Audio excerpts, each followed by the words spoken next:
Hey, everybody, it's Scott Steen with winnersandwhiners.com. Welcome to our Thursday edition of Today in Sports Betting. And as always, I am joined by my co-host. He's a little cockier than usual here today. He comes all the way from the great state of New York, hanging out there on Long Island. He is Scott Reichel. Scott, happy NASCAR day, buddy. You did okay last night. Yeah, it worked itself out. Unfortunately, the race got called a little bit early. Eric Jones at 22-1, who was in the top, pretty much the top four for the last, I'd say, hour of the race for the most part. He wasn't first. He quickly clipped a wall, I'd say, with about, I don't know, maybe 70 or 80 laps to go. So he kind of lost a little bit of that steam that he had.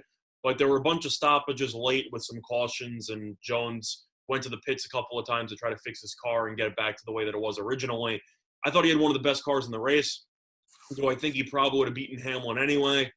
No. I turned it on with about, I'd say, 60 or 70 to go, and I saw Hamlin. I'm just thinking to myself, oh, Hamlin's winning this race. I mean, he's blown by everybody at this point, and Hamlin ended up coming out on top. You had the controversial stuff going on with Kyle Busch, and I saw Chase Elliott flip him off on live television, which was phenomenal stuff. I thought that was very good entertainment. You had the Danny Hamlin Corona mask, which was just his face smiling, which I thought was really funny. But overall, to recap yesterday, it was pretty solid. I don't know if you want me to go through all the plays now, or we can just do it together in about a minute or two. But before the rain delay and all the stoppages, there really wasn't much going on for the last, I'd say, 60 laps, where you had pretty much just straight racing. I didn't see a caution for about 50 to 60 laps, and then you had about 4 cautions in the span of about 10 laps. So I thought it flowed pretty well. I think NASCAR has done pretty well for midweek stuff, and I think that if you enjoy racing and you want to avoid the stages, just turn it on in the last 70 laps or so and just enjoy, because I feel like the product's actually been pretty good. Yeah, not bad at all. Of course, Kyle Busch doing what the Busch brothers do. Just a little bit of dirty racing there at the end as he spun out. Chase Elliott. I'm blanking. Yeah, Bill Elliott's kid. Yeah, spun out Chase Elliott in the 9 car, and that's pretty typical for a Busch kind of behavior. Elliott's car was good. Elliott's car really had a shot to win the thing. Oh yeah, I thought so too. And he. Of course, Kyle Busch says that he made a mistake. He didn't see him there, so whatever. I'm sure you'll get I don't want to say vigilante justice, but I'm sure the Elliott group will make it even at some point in the future. They do have a way of taking care of their own. Yeah, they definitely do. So, I took a couple of long shots that didn't pay off, but I did have a straight up match there with Kyle Busch to beat Keselowski, so that basically paid for my long shot habit. That turned into a pretty nice sweat you had there. You had a matchup with 2 drivers in the top 4. All right, yeah, absolutely. And we had Martin Truex, who was good early. He just kind of faded away, and then we had Alex Bowman, who ran top 10 most of the evening, but just never really threatened for the lead. So, good race overall for both of us, Scott. We're definitely profitable on NASCAR, and we're going to be doing another NASCAR show on Saturday talking about the Coca-Cola 600 that they're going to be running at Charlotte. So that should be fun. But until then, we got football, buddy. We got football here. So we're going to talk a little AFC. Any last words that we want to talk about the NASCAR? Yeah, I guess. I mean, just to recap the plays that I had yesterday. So let us know. Yeah, so I had Eric Jones to win the whole thing for a third of a unit at 22-1, closed roughly 18-1. He was winning with about 70 laps to go, ended up finishing in the top 5. He was definitely in the hunt. Do I think he would have won the thing in the end? Probably not, but you never know. And I feel like calling a race early with 20-something laps to go when you have a 22-1 shot is not exactly a fun way to finish the race for underdog betting there, but, it is what it is. Other than that, though, I did have Jones beating Kurt Busch at plus 100 in a matchup, which pretty much was sweat-free. Busch was in the mid-teens the entire race. Jones in the top 5 for pretty much the entire time. So that was a no-sweat winner there at plus 100. Other than that, I had the 2 car manufacturer props. I had Bowman to be the top Chevy. The Chevys really weren't good in the race, but Jimmy Johnson ended up being the top Chevy in roughly, I think, 8th or so. But the Chevys really didn't run well. Bowman looked pretty good, and then his car kind of fell off a little bit in the last 100 laps. And other than that, I had Kevin Harvick being the top Ford, and he ended up winning that. So if you go through the props, I ended up going 2-2 for 1.27 units of profit. So pretty solid. Can't really complain. Take that. You'll take a unit and a quarter of profit in 4 bets all day long. That's nothing wrong with that at all. Well done, my friend. So we'll be looking forward to the Sunday race with the big boys back there in Charlotte. Of course, we do have I keep wanting to say the Busch race. We do have the Xfinity race tonight. If you're interested in taking Kyle Busch at minus 150, it is still available. So, will you be watching that, Scott? Will you be keeping your NASCAR streak alive? No. I am sticking to the top level circuit racing. Not because I think the Xfinity race is beneath me or anything. It's just a matter of the fact that I can't say I'm familiar with some of the drivers in there. So I'm not just going to suddenly start researching people and just basing things off the Xfinity series. Not really. I don't feel like that's a very profitable angle to try to go after this race. So for the sake of it, I'm going to be sticking to the actual Cup race in the, I'd say, top division, so to speak. Yeah, that makes sense. It's hard to, it's hard enough to keep up with some of the guys there in the Cup racing. A lot of the new guys, and to take on another series. Mm-hmm. Do you think motivation plays a factor in the Xfinity series or not at all? Because you have a lot of newcomers who are trying to get themselves known, so they might be trying to win the race. I'm not saying Kyle Busch is trying to lose, but wouldn't you agree that winning this race might be a little bit more important for some of these unknown guys trying to make a name for themselves? Or do you believe that if you're on the track, you're always trying to win? I believe both of those things are true. I believe that if you're on the track, you're always trying to win. But having said that, I think that some of these young guys, I think they're really hungry. But, I think at the end of the day, Kyle Busch is a racer. And I don't think you're going to be able to, have Kyle Busch let you go by because you're an up-and-comer and you really want this one. I think, as we learned last night, he will race hard at all times to the end. So while I do believe that it's very, very important to some of those guys, probably a lot more important than it is to Kyle Busch, I don't think he gives anybody a free pass on any track ever. Yeah, I agree with that, but you have to wonder, Kyle Busch literally raced yesterday. We talked about the fatigue that he'd have to go through racing 7 times in 11 days. Now, I know that it's still early on into those 11 days, so he might not be fully fatigued yet, but that's something to keep in mind. If you just went through a ton of laps yesterday, and now you have to go through another bunch of laps, and you still got another race on deck on Sunday, I feel like having a sandwich spot in between the top level Cup races isn't exactly an ideal spot to lay minus 150. Yeah, now he has to do 7 races in 10 days. Yeah, not exactly great scheduling for him moving forward. That's why I'm saying I don't think he's going to let the racers win. There might be some mental fatigue there, though. If you have to keep going up against top level people, and then you now have to go up against lesser competition, I'm not saying he's going to try to lose, but I think you can agree that he might turn off the switch a little bit instead of just leaving it on full the entire time. Possible. It's possible. You don't know. But I'm saying that's another factor. That's something to potentially factor in if you're considering laying minus 150 just because of the name Kyle Busch. True. Very good point. We'll see how that plays out. Could even be a bigger factor next week as those races start to stack up. So we'll see what happens. All right, bud. So ready for a little football? Yeah, let's do it. I think we're all ready for a little football. Let's start with we did the AFC. We did the NFC playoff odds yesterday. We're going to do the AFC playoff odds today. We're going to start in the AFC East. In the East, they are matching up with the West this year, the NFC West and the AFC West.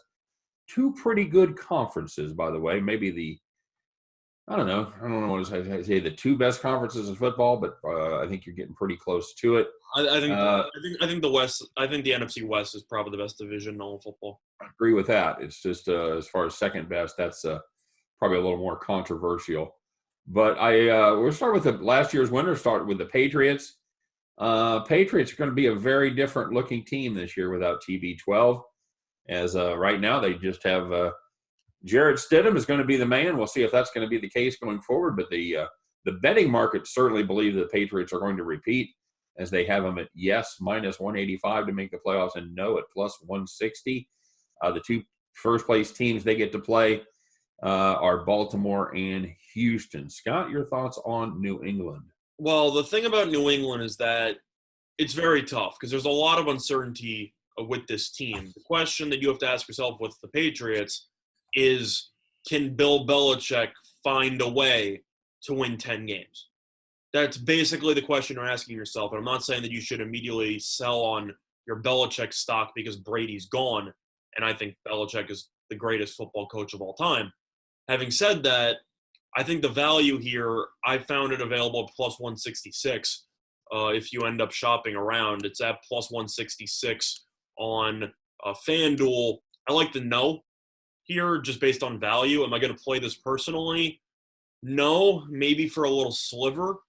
But it reminds me a lot of the Buccaneers prop yesterday. I know the Buccaneers are supposed to be better based on talent, but the logic here is that I just think they're overvalued in the marketplace. And the question you have to ask is, Jared Stidham has never started an NFL game in his career, besides preseason. Is he really going to lead this team to roughly 10 wins? And the answer there is you don't know. So if you don't know, why would you lay roughly minus 190 or minus 200 here if you can get the Patriots? I feel like no is pretty much the only option when it comes to actually attacking this prop. Absolutely, 100% agree. I have no interest in playing the yes side of this. I will put an actual bet on the no. I am that far down on the Patriots. I think they kind of did it with mirrors last season, coupled with being in a weak division, and they have lost a lot of those pieces, including Tom Brady. No way I play the yes. I do like the no, even at plus 166, a little better price than I had. Give me a full-throated wager on the New England Patriots not to make the playoffs. So now the question becomes, Scott, if the Patriots aren't going to make the playoffs there in the East, who is? And that leaves you with the Buffalo Bills. Bills playing that second place schedule. They've added Tennessee and Pittsburgh to their schedule in addition to the West Coast teams. Yes, they are pretty much a big-time favorite here. Even they are the favorite to win the division, as yes is minus 225 and no is plus 185. Scott, if you don't have the Patriots, you got to have the Bills, right? I feel like it's kind of a two-horse race, if you wanted to be completely honest about this division. Now, if you actually wanted a good line, Fox Bet has the Bills to make the playoffs at minus 162. So you actually could get about 60 cents of juice from that line that you just said reduced out of that. Now, based on what I think about the division, I'm not fully selling all Patriots stock just because of the roster, which, of course, is a huge reason why people are down on the Patriots. Until somebody beats the Patriots, though, I'm not actually going to be, leaning to anyone else.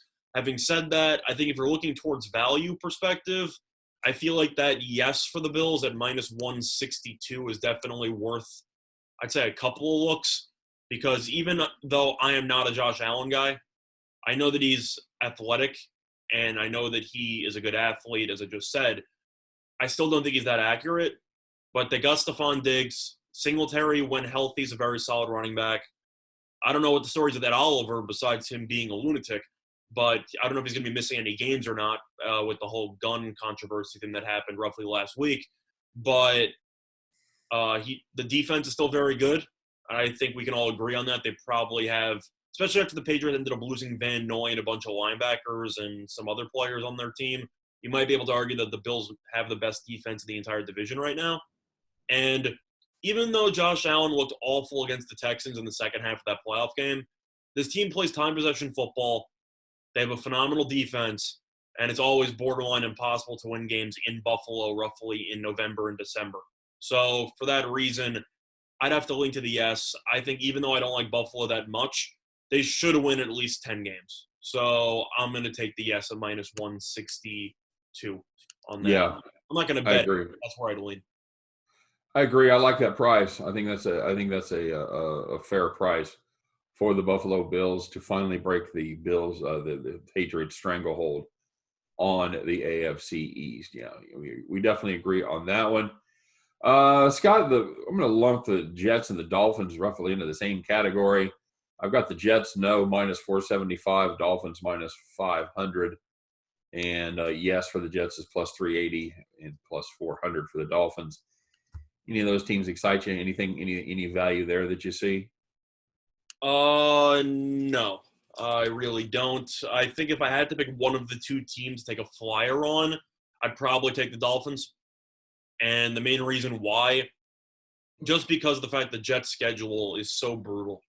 There's really no other way to put it. The Jets and the entire AFC East has a terrible schedule.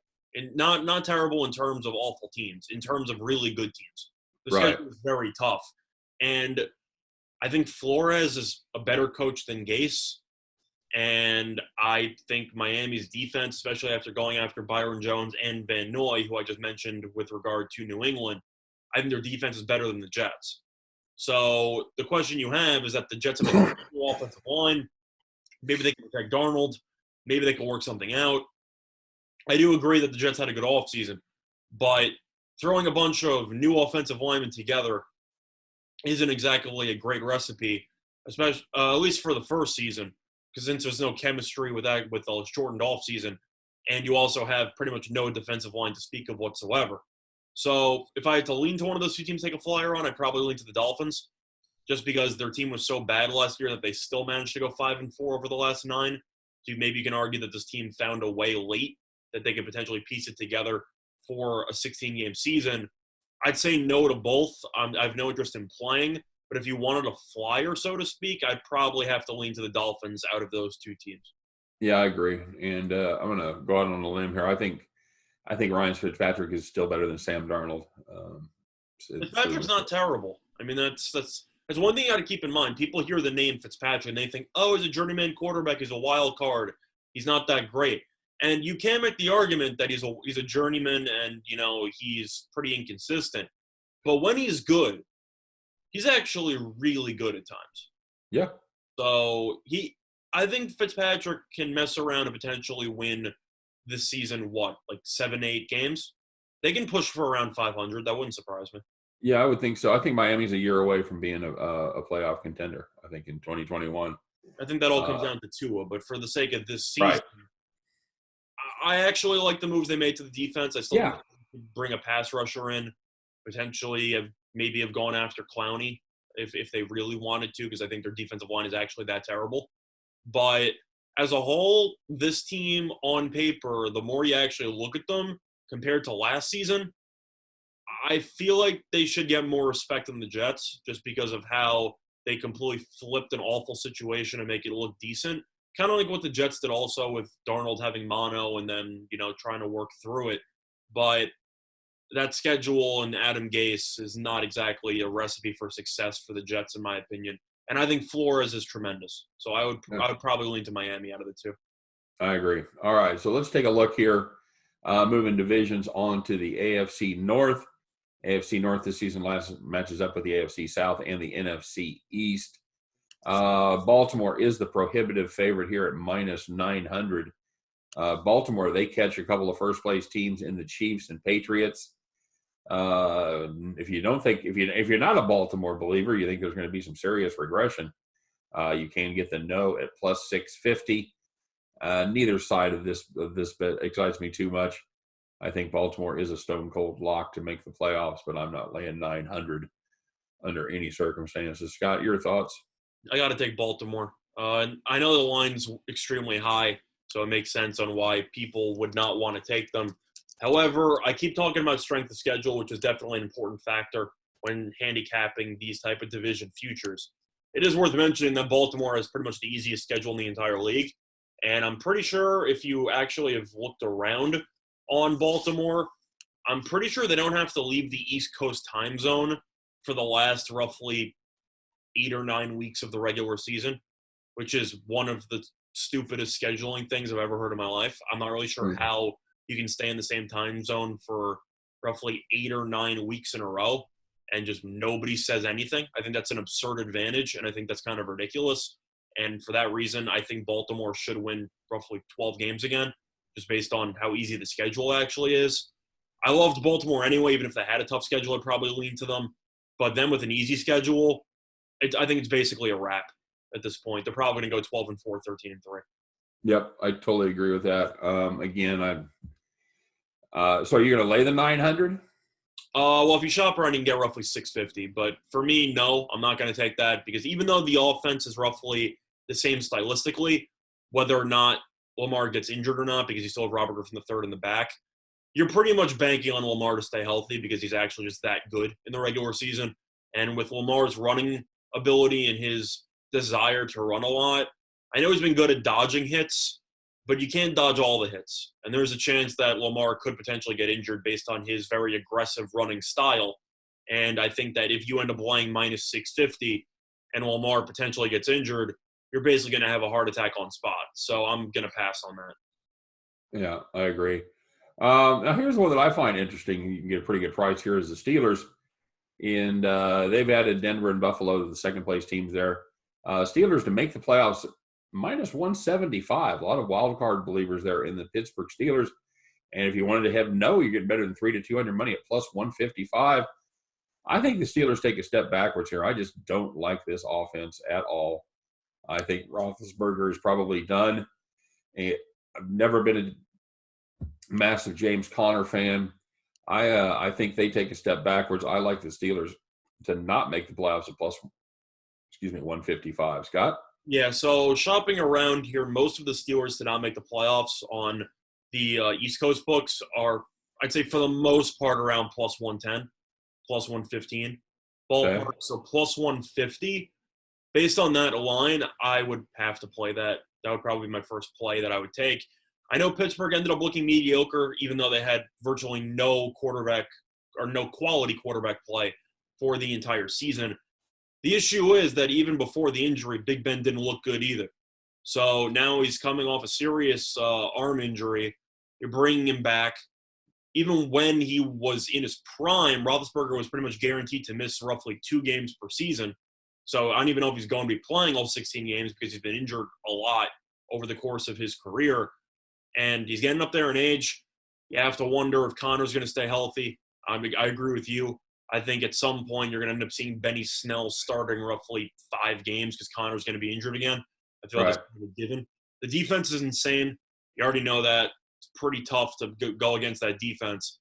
But until I actually see Big Ben throw the ball, I'm not just going to suddenly expect him to throw for 30-something touchdowns and roughly, 400 yards. I think that's a ridiculous prediction based on the just injuries that he had to go through last year. So for that reason, I think the Steelers should end up going 8-8 or around there. I'd say 8-8's a decent prediction because that's what they went last year. The question is, how good do you think a team's going to have to be to get an AFC wild card?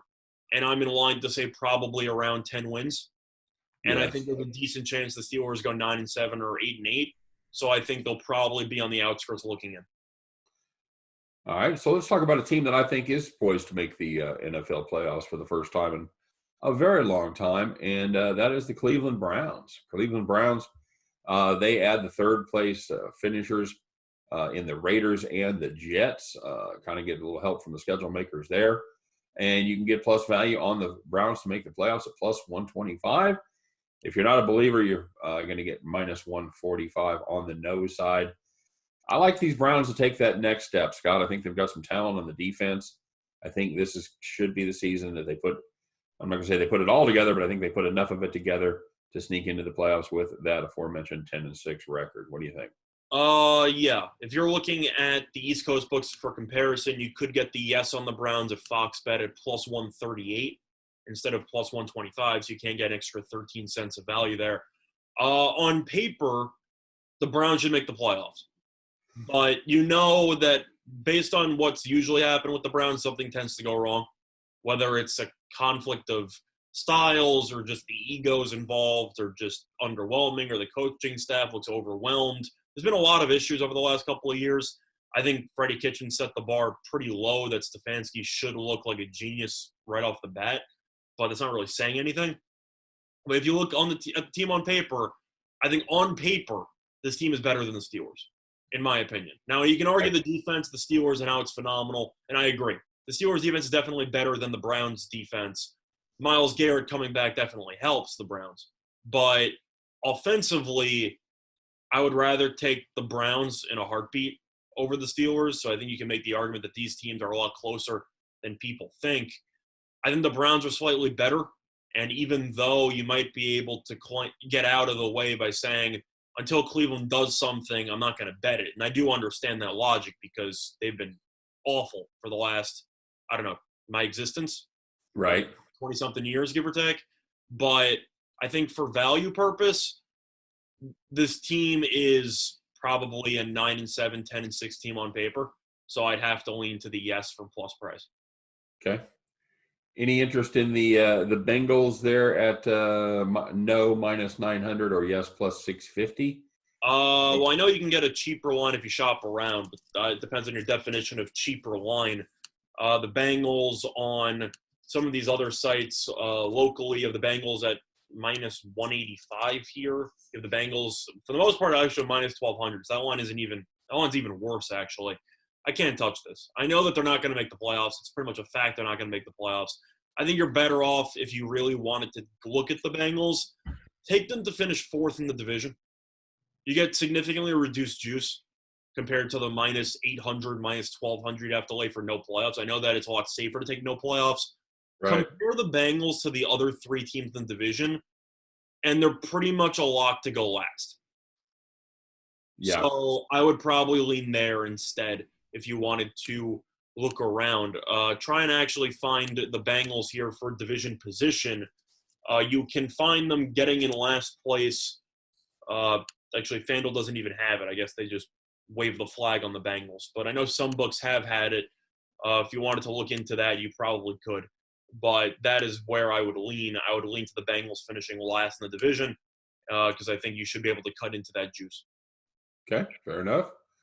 All right, halfway done. Let's take a look at the AFC South. AFC South this year is matching up with the Great White North, the AFC North and the NFC North.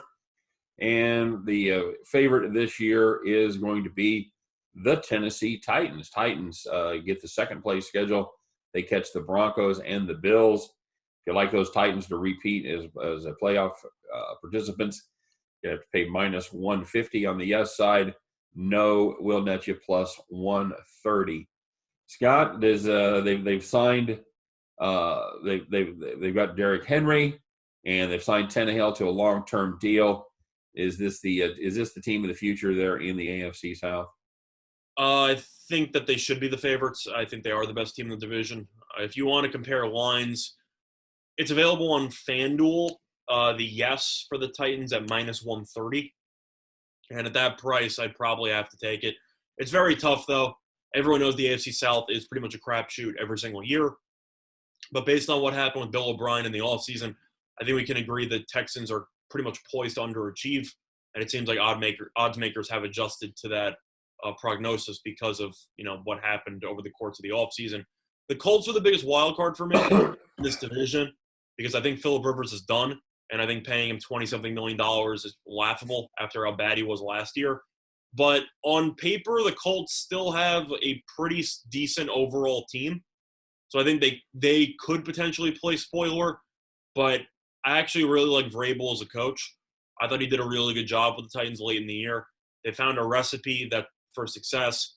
And I don't see them straying from that path anytime soon, especially after not paying Derrick Henry a long-term extension. I think they're going to run him into the ground, which is what you're looking for if you are going to bet on the Titans. So for me, I think this will be pretty close. I think it will be a two-horse race. I think the Colts will be in it late. But at the end of the day, minus 130, I'll take the yes. Okay. All right. Very solid. And we talked a little bit about the Texans. And the Texans catch the first place schedule. They get the Chiefs and the Patriots in addition to the teams from the North. And the odds makers certainly have adjusted there as they have made the no on that minus 170 for the Houston Texans to get back to the playoffs. And if you like them, if you think they're going to repeat, if you're a big Bill O'Brien fan, you can get them at plus 150. What do you got there for numbers, Scott? That sounds about right. You can get them at roughly plus 149 here. So you can get about the number that you just said. Not really much of an edge on the books here. Okay. And you agree that the Texans are done, right? I think done's a little bit strong because Deshaun Watson's Deshaun Watson, and J.J. Watt for a full season should definitely help that defense. Based on what I think, the no. But I can't bet this. I don't think there's much value taking a team that's made the playoffs a couple of times in the last few years and getting them at roughly minus 170, minus 180. I really just don't see much value, especially with the AFC South, which has been known to just be a ridiculously unpredictable division. So I think it's pretty tough because no team in that division, I know the Titans are probably the best team, but no team jumps off the page as just being the far superior team. You don't look at this division and just say, wow, this team is something else. That really just doesn't exist. Seems like a lot of 8-8 out there. Yeah, so for that reason, I think, as I said before, with the Steelers and some other teams, you might have to go 10-6 to even make the playoffs because your division leaders in the Ravens and – I mean, we're going to talk about the Chiefs in a little bit, but, I mean, you're pretty much playing for second place, which cuts into your playoff odds. The Texans could probably win the division going 9-7. So for that reason, I would not take anything on this team, but I'd have to lean to the no based on all the talent they lost during the offseason. All right, fair enough. And bringing up the rear there, as they often do, is the Jacksonville Jaguars. No on the Jaguars is minus 1,000. Yes, plus 750. I got nothing. I think this is a terrible, terrible football team. You made me play it. I'm obviously going to play the no. No way in hell do I play the yes with the Jaguars. I would treat that the same way as the Bengals. I would just take the Jaguars coming fourth in the division, and I feel like you would just save yourself a decent amount of money. Because if you can get fourth in the division, let's just say, for example, I know that it's a little bit different of a prop because of the fact that, I mean, you can miss the playoffs and come second. So it's a lot safer of a play. But if you look at all three of the other teams in this division, I know the Texans are in my opinion, going to be, I think, 7-9, give or take, somewhere around there. Right. Colts will probably be around 8-8, 7-9 as well. Titans should be around 9-7, 10-6. Are the Jaguars going to win more than 3 games? Probably not. Maybe 5 tops. I think they're basically a lock to finish last in the division. They are actually that bad. Yeah, those top 3 teams are going to beat up on each other, but all 3 of them are going to beat up on you if you're the Jacksonville Jaguars. Jaguars go what in those 6 games? Maybe 1-5. Yeah. Like you're not going to finish third if you go 1-5 in division play. That's just not happening. Nope. Totally agree. All right, so let's move on. Last but certainly not least is the AFC West there. AFC West matches up with the AFC East and the NFC South. The prohibitive favorite, the longest odds anywhere on the board, are for the Kansas City Chiefs to repeat once again as Western Division champions. The Chiefs catch Houston and Baltimore as part of their first place schedule. 1,500 to the yes, while the no is plus 1,000. Again, it's my hometown team, but I have no interest in betting this at all. I was going through in my mind, seeing if I could come up with a scenario where the Chiefs miss the playoffs. Mahomes gets injured. That's basically the only thing you're looking at. I don't think that does it. You think they would get in with Matt Moore being their starting? I do. I think this is a 10-6 football team with Matt Moore. Yeah, I do. Okay. I'm a little bit, I'd say, more pessimistic when it comes to Mahomes getting injured because the drop-off from Mahomes to Matt Moore is insane. No offense to Matt Moore. Sure. But, it is what it is. I think if you were going to play the Chiefs here, you could honestly just win the division at minus 390 if you really wanted to just bet on the Chiefs to continue their dominance. Is 390 heavy juice to win the division? Yes. But I think you can agree that if the Chiefs are going to make the playoffs, even though the wild card could be an option, do you really think the Chargers or the Broncos are going to go 12-4? Of course not. So the Chiefs could probably win the division going 11-5, maybe even 10-6. It's a lot of juice, but compared to roughly 1150, minus 390 to win the division doesn't look too bad. So I probably No, win instead. that's a good price. I think that's the way to play it. And the odds makers think there's going to be a shakeup in the West. They've got the last place Chargers moving up into second place. They're the second highest betting favorite, as they are still minus 170 on the no side to miss the playoffs. While yes, will get you plus 150. The Chargers, they catch Jacksonville and Cincinnati as part of their fourth place schedule. Scott, I don't know who's going to play quarterback for the Chargers here. I don't. I would assume for the sake of this discussion, it would be Tyrod Taylor. Yeah, I mean that's how it looks, and I don't see Tyrod Taylor leading the Chargers to a playoff berth there in the West. Am I crazy? You're not crazy for not having faith in a guy who hasn't started in the NFL in roughly 3 years, if that's what you mean. I mean, I remember Tyrod Taylor when he was starting at Buffalo. His teams were fringe playoff contenders, but never really got over the hump, which was kind of a concern. I think this division's really tough from a playoff perspective when it comes to the second and third place teams. Because when we went through the offseason breakdown, I thought that, I'd say about a month or two ago, I thought the Chargers would make the playoffs. And I thought the Chargers would go 10-6. I thought that there was value on the yes at roughly plus 160, plus 170, wherever you can find it. And then Denver had its offseason. And I really like what Denver did. I think the Chargers look really good on paper in terms of the receivers are good, assuming Keenan Allen can stay healthy and Hunter Henry can play for more than 5 games in any given season, which is almost impossible to predict.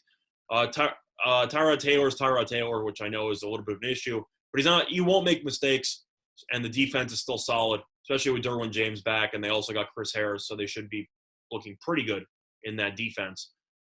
I really like what the Broncos did. I know Drew Lock is a tough guy to get around because it's just his second year.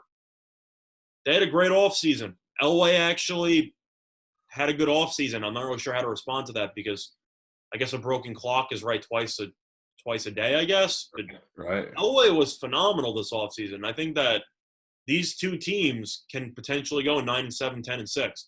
So I think if you wanted to potentially take a flyer on a yes playoff prop, you can really make the case for the Chargers and the Broncos. I think both those teams have a real shot of going 9-7, 10-6.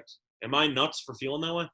No, I like the Broncos. That's the team that I'm going to back to be the second wild card team in the AFC. They catch the Titans and the Steelers. They're not exactly mini favors there as far as the second place schedule goes, but you're catching a nice price on the Broncos at plus 170 to make the playoffs. And I think that this is a team that is poised to put it all together. I like how they spent their offseason. I'm like you. I probably like the Chargers better than the Broncos going into the offseason, going into the draft. But I think the Broncos did a great job in supplementing their team and filling some holes. So, yeah, I like the Broncos. Yeah, one thing to also touch upon is that this, assuming for the sake of the upcoming season, let's assume there's no fans, at least for the first half of the season, because that's a realistic outcome there.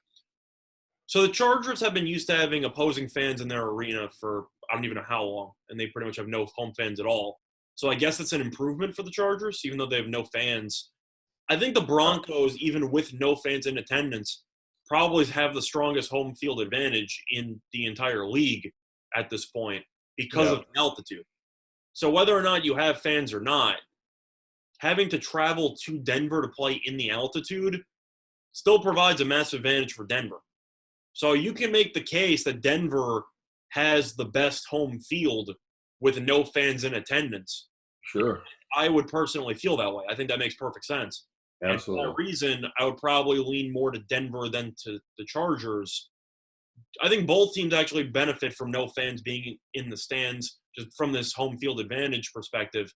But I think Denver benefits more because it doesn't change the environmental issues that other teams have to deal with. So for me, I'd probably lean to Denver more if I had to lean to.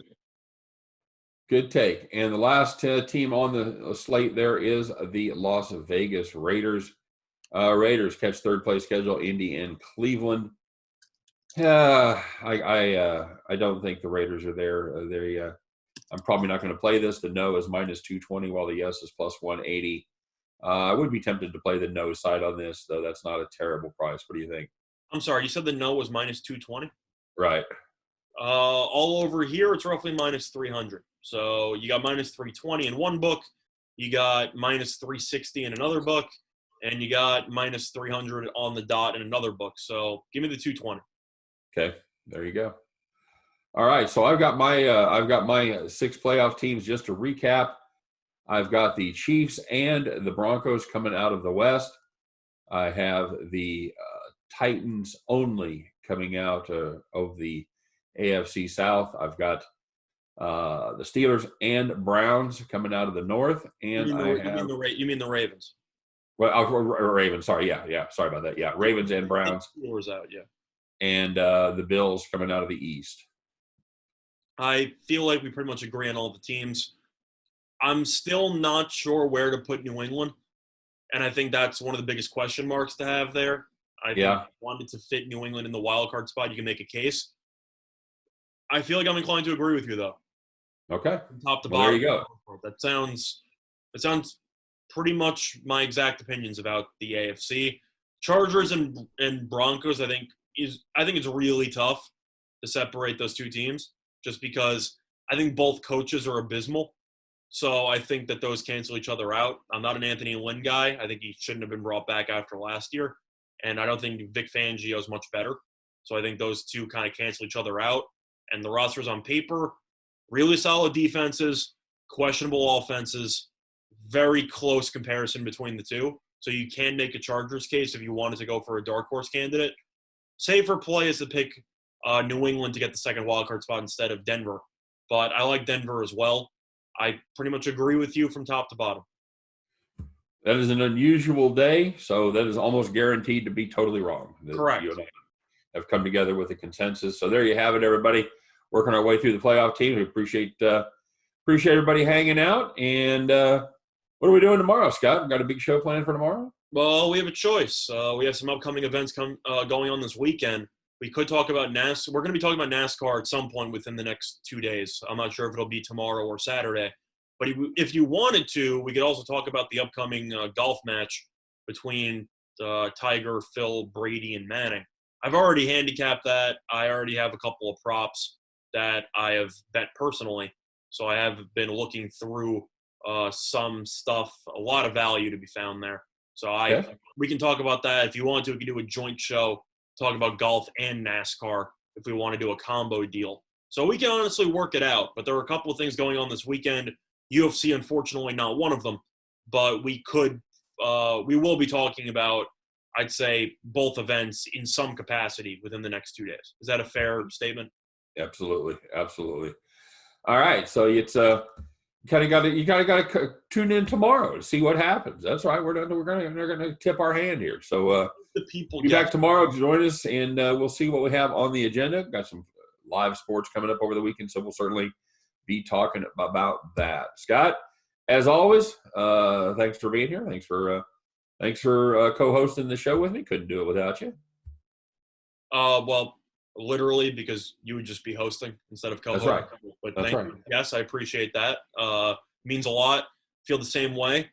And I'm sorry that my shirts aren't as fancy as yours, but I do my best. So I got the fancy Thursday shirt on today. It's all right, buddy.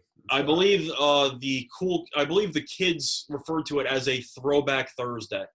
And that's right. Like you probably wore that shirt at some point back in like 1986. So you'd think so, but this is actually a pretty new shirt. Really? Little nice. Tommy Bahama action, yeah. I was actually going to guess that was Tommy Bahama, but I didn't want to just immediately guess, because that's one of the only, I'd say, I can't even describe the type of shirt, but I would have guessed Tommy Bahama. So props to you. I can't say that this is a Tommy Bahama shirt, so I'll try to step it up in the future. Good enough. That's all we can ask for. All right, everybody. Thanks very much for being here. As always, don't forget to check out the website, winnersandwhiners.com and statsalt.com. still writing about the stuff that's going on over there, because there is still stuff going on. So make sure you stop by and check that out. As always, we've got the best cappers in the business at winnersandwiners.com. So until tomorrow, I am Scott Steen. He is Scott Reichel. For all of us here at Winners and Winers, we invite you guys to stay safe. Come back and see us. Have a great day, and we'll see you tomorrow, all right? Take care.